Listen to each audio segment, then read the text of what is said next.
Bonjour les amis, c'est Cyril de Lille. Mon avis sur le film Joker. Je vais commencer par vous dire que le film est d'une excellente qualité. Les acteurs sont formidables, en particulier l'acteur principal Joaquin Phoenix, qui joue donc le Joker, Arthur Fleck, celui qui va devenir donc le Joker. Sa performance est tout à fait remarquable, saisissante. Il y a des moments bouleversants dans le film. Nous sommes pris de compassion pour cet homme et je considère que c'est un tour de force que d'avoir réussi à humaniser le personnage du Joker et à en faire finalement quelqu'un de possible, en tout cas au cheminement compréhensible. À partir de maintenant, je vais dévoiler des parties de l'intrigue du film. D'abord, je dois dire que il y a une espèce de mouvement qui se met en place que, que je trouve étrange, mais qui surtout est très nocif. C'est toute cette mode qui consiste à se grimer en Joker ou à mettre des masques du Joker, parce que le personnage du film est une victime de notre société inhumaine. Et donc c'est ce qu'on appelle communément aujourd'hui un galérien. Il a du mal, il a beaucoup de difficultés à gagner sa vie, à se construire en tant qu'homme. Il a des troubles psychiques qui sont plutôt importants. Et puis il est rejeté, méprisé par la société.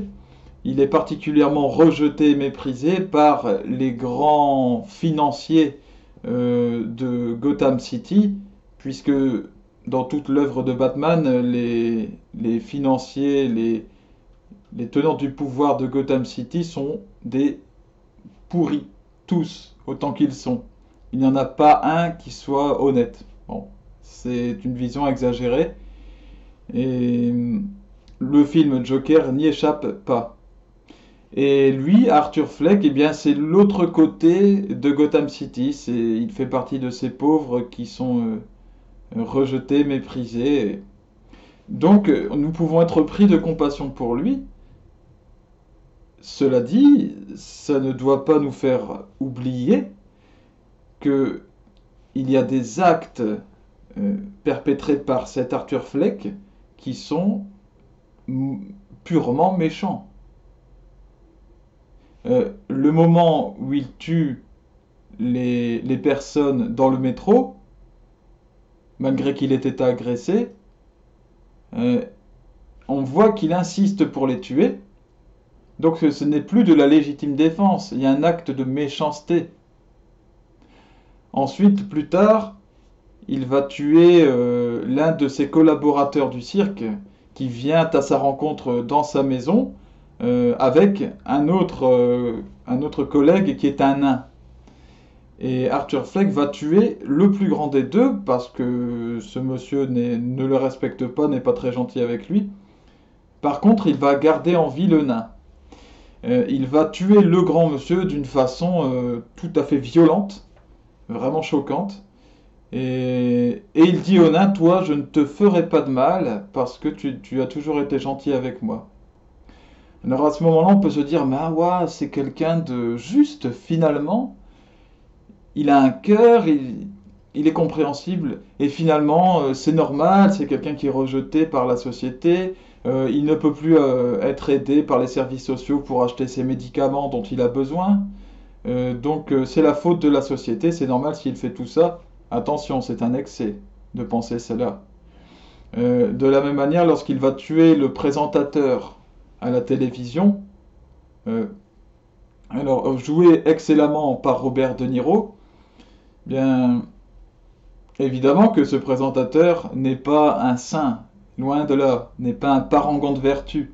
c'est quelqu'un qui se moque complètement d'Arthur Fleck, et puis qui jouit d'une image très populaire à la télévision. Il existe des gens comme ça en vrai, évidemment. Euh, et Arthur Fleck se retrouve invité par ce monsieur qui veut le tourner en ridicule dans son émission, et il sort son arme et il le tue en direct. Alors d'abord, il lui explique pourquoi, il lui dit, vous êtes une mauvaise personne, en fait vous m'invitez pour vous moquer de moi, c'est honteux ce que vous faites. Et là, il sort une arme et il lui tire des balles dans la tête. Alors, évidemment que ce monsieur, ce présentateur, n'est pas bon et qu'il ne mérite pas le- cette popularité dont il jouit. Il trompe les gens, il se donne une image, bien sûr. Cela dit, tuer quelqu'un, ça devient d'une vengeance, et la vengeance est sombre. Vous faites l'œuvre du démon en agissant comme cela. Le démon veut que nous nous détestions les uns les autres. Voilà. Alors, que nous détestions quelqu'un qui ne nous a rien fait ou qui nous a fait quelque chose, pour lui c'est pareil. S'il a réussi à créer la détestation, la haine dans les cœurs, jusqu'au maximum, éventuellement jusqu'au meurtre, pour lui c'est très bien. Voilà, donc Arthur Fleck, Joker, euh, eh bien, se tourne du côté du démon, malgré qu'il se soit une victime, etc. Après, quel est son niveau de culpabilité, quelles sont les circonstances atténuantes, c'est autre chose. Mais évidemment, il y a un propos sérieux dans le film, donc, eh bien, il faut y répondre, ce me semble, d'une façon sérieuse, comme je le fais. Voilà pour ce film, en tout cas que je vous recommande parce qu'il est vraiment d'une grande qualité, mais n'allez pas le voir avec vos enfants. À bientôt les amis et que le Seigneur vous bénisse par son Fils Jésus-Christ.